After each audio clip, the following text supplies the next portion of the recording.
नमस्कार, स्वागत है आपका और मैं हूं आपके साथ सपना दीपक मदेशिया। बुलेटिन की शुरुआत करेंगे खबर चंडीगढ़ से है, जहां 12 जुलाई को सुबह 11 बजे हरियाणा सचिवालय में हरियाणा कैबिनेट की बैठक होगी। आपको बता दें कि यह बैठक मुख्यमंत्री नायब सिंह सैनी की अध्यक्षता में होगी। बैठक में कई अहम फैसलों पर चर्चा की जाएगी। अनुमान लगाया जा रहा है कि चुनाव के चलते बड़े फैसले भी लिए जा सकते हैं।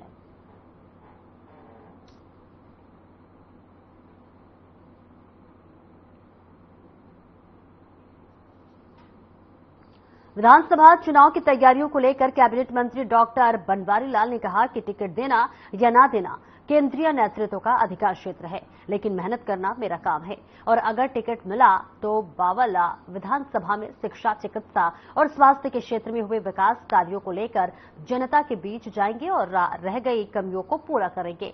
चुनाव लड़ेंगे और जीतेंगे। गुरुवार को रेवाड़ी पहुंचे हरियाणा विधानसभा चुनाव से प्रभारी विप्लव देव पर कहा कि हर कार्यकर्ता उनके दिशा निर्देश पर संगठित होकर प्रदेश में तीसरी बार बीजेपी की सरकार बनाने का काम करेंगे। देखो, जिस तरह से प्रदेश लेवल पर एक विस्तृत राष्ट्रीय कार्यकारिणी की बैठक हुई थी और उसके अंदर माननीय अमित शाह जी और धर्मेंद्र प्रधान जी और बहुत से हमारे शीर्ष नेतृत्व के लोग आए थे और उन्होंने ये दिशा निर्देश दिए थे कि जिस तरह से प्रदेश में कार्यकारिणी उसी तरह जिले में भी होनी चाहिए। और उससे पहले हमारे जो सीनियर नेता हैं, जो हमारे प्रभारी हैं, सह प्रभारी हैं, जिनको ये जिम्मेवारी दी गई है, तो विप्लव देव जी भी उसी सिलसिले में आज यहाँ आए थे और सभी जो हमारे मुख्य कार्यकर्ता पदाधिकारी थे उनसे आज चर्चा की।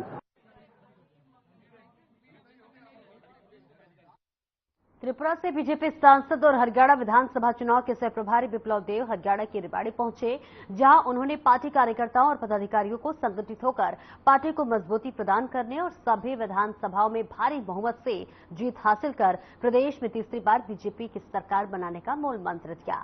वहीं उन्होंने पार्टी को संगठित करने के लिए कहा कि हाल ही में गृह मंत्री अमित शाह की अध्यक्षता में हुई एक मीटिंग में इनके सहित 5 लोगों की ड्यूटी लगाई गई।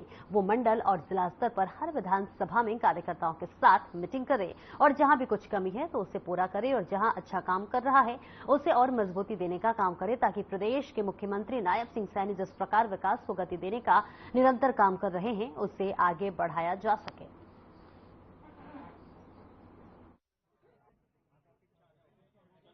मैं आपके मुंह में घी शक्कर है और ऐसा ही हो और मैं कामना करता हूं ऐसा पूरे हरियाणा में चले, यही मैं चाहता हूं।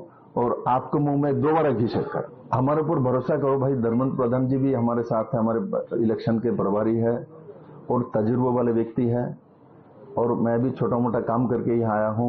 हम दोनों के ऊपर भरोसा रखो।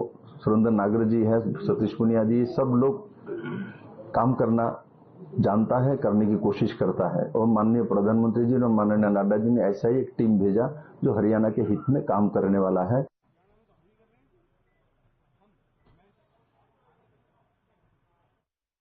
जैसे जैसे विधानसभा चुनाव का समय नजदीक आ रहा है, वैसे वैसे बयानबाजियों का बाजार भी गरमाने लगा है। चंडीगढ़ में नेता प्रतिपक्ष भूपेंद्र सिंह हुड्डा ने प्रेस कॉन्फ्रेंस की, जिसमें उन्होंने प्रदेश सरकार पर कई मुद्दों को लेकर निशाना साधा। तो वहीं दूसरी तरफ प्रदेश में कांग्रेस की सरकार बनने का दावा भी किया।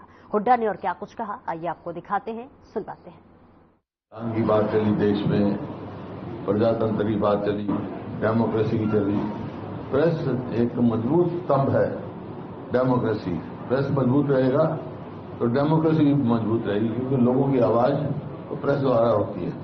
इस बात से मैं उम्मीद रखता हूं आप सब लोगों की मजबूत आवाज बन के सदैव जो है उभरे करेंगे, ताकि हमारा प्रजातंत्र भी मजबूत रहे। जहां तक सवाल है हरियाणा का और मेरा, इस सरकार, मौजूदा सरकार को पहले 5 साल बीजेपी की रही और 4.5 साल करीब जेजेपी की और बीजेपी की गठबंधन सरकार रही। इसकी चर्चा करूं उससे पहले जो ये लोकसभा के चुनाव हुए और जो नतीजा हरियाणा में आया, वो लोगों का साफ संकेत है कि इस मौजूदा सरकार से लोग विमुख हो चुके हैं हर वक्त। क्यों पिछली बार चाहे वो कोई भी आप वोट परसेंटेज लगाएं, 2019 में कांग्रेस पार्टी को तकरीबन 28% के करीब वोट मिले और अब अलायंस को 47.62% वोट मिले, मतलब 20% के करीब इजाफा है। बीजेपी का 12% के करीब डाउनफॉल है और 10 के 10 पार्लियामेंट क्षेत्र में जीता हारा अलग 5-5 आए हम, लेकिन 10 के 10 पार्लियामेंट क्षेत्र में पीछे के मुकाबले में बीजेपी का वोट शेयर गिरा है और कांग्रेस का बढ़ा है। केवल पार्लियामेंट क्षेत्र में 90 की 90 असेंबली क्षेत्रों में कांग्रेस का वोट शेयर बढ़ा है और बीजेपी का गिरा है। तो ये पैमाने हैं, ये साफ संकेत है। और अब खबर सोनीपत से, जहां पर जिला परिवाद एवं कष्ट निवारण समिति की मासिक बैठक में बिजली मंत्री रणजीत सिंह चौटाला ने शिरकत की।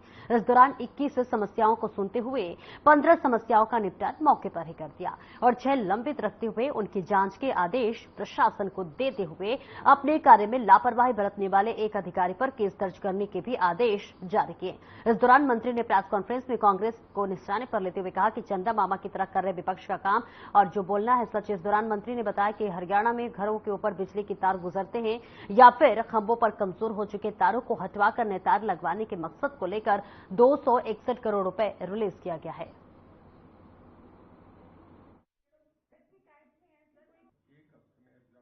देखिए ऐसा है, अपोजिशन एक जो रोल करा करती है वो करते हैं। अगर रामलीला में अपनी बात अपोजिशन के और दूसरे लोग कहते आए हैं और कहेंगे भी, यहाँ पर इनके जो रास्ता बंद है उससे आ सकते हैं। इसमें हमारे मंत्री जी सीएम गोयल जी का बहुत बड़ा श्रेय था। हम पहले भी इलेक्शन से पहले, एमपी के चुनाव से पहले करनाल गए थे, तब भी हमें सीएम साहब ने ये आश्वासन दिया था कि जैसे ही कोड ऑफ कंडक्ट हटेगा उसके बाद सरपंचों की बल्ले बल्ले हो जाएगी, और जैसे ही उन्होंने वादा किया था।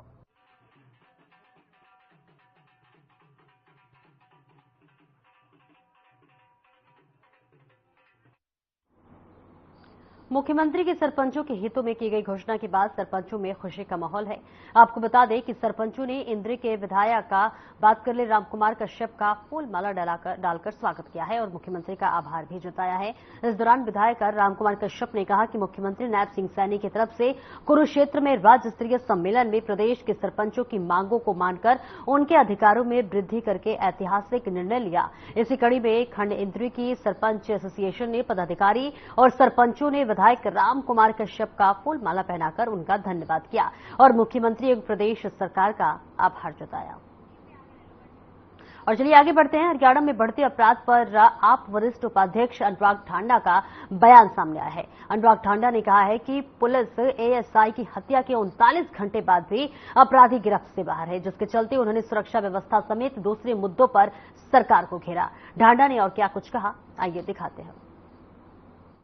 इस वक्त भारतीय जनता पार्टी का जंगल राज चल रहा है। अगर ये कहें तो गलत नहीं है, क्योंकि 39 घंटे हो गए एक पुलिस के एएसआई की हत्या को।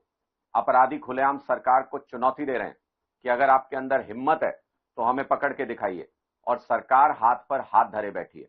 पूरे हरियाणा के लोग आतंकित हैं, पूरे हरियाणा के लोग डरे हुए हैं, परेशान हैं, क्योंकि गैंग हरियाणा में खुलेआम घूम रहे हैं। कहीं पर खुलेआम गोलीबारी की जाती है, कहीं पर फिरौती मांगी जा रही है। पूरे हरियाणा का व्यापारी इस वक्त स्तब्ध है, अपनी सुरक्षा को लेकर चिंतित है। हिसार के व्यापारियों ने हिसार बंद का ऐलान किया है। पूरे हरियाणा का व्यापारी हरियाणा बंद के बारे में सोच रहा है ताकि सरकार के ऊपर दबाव बनाया जा सके।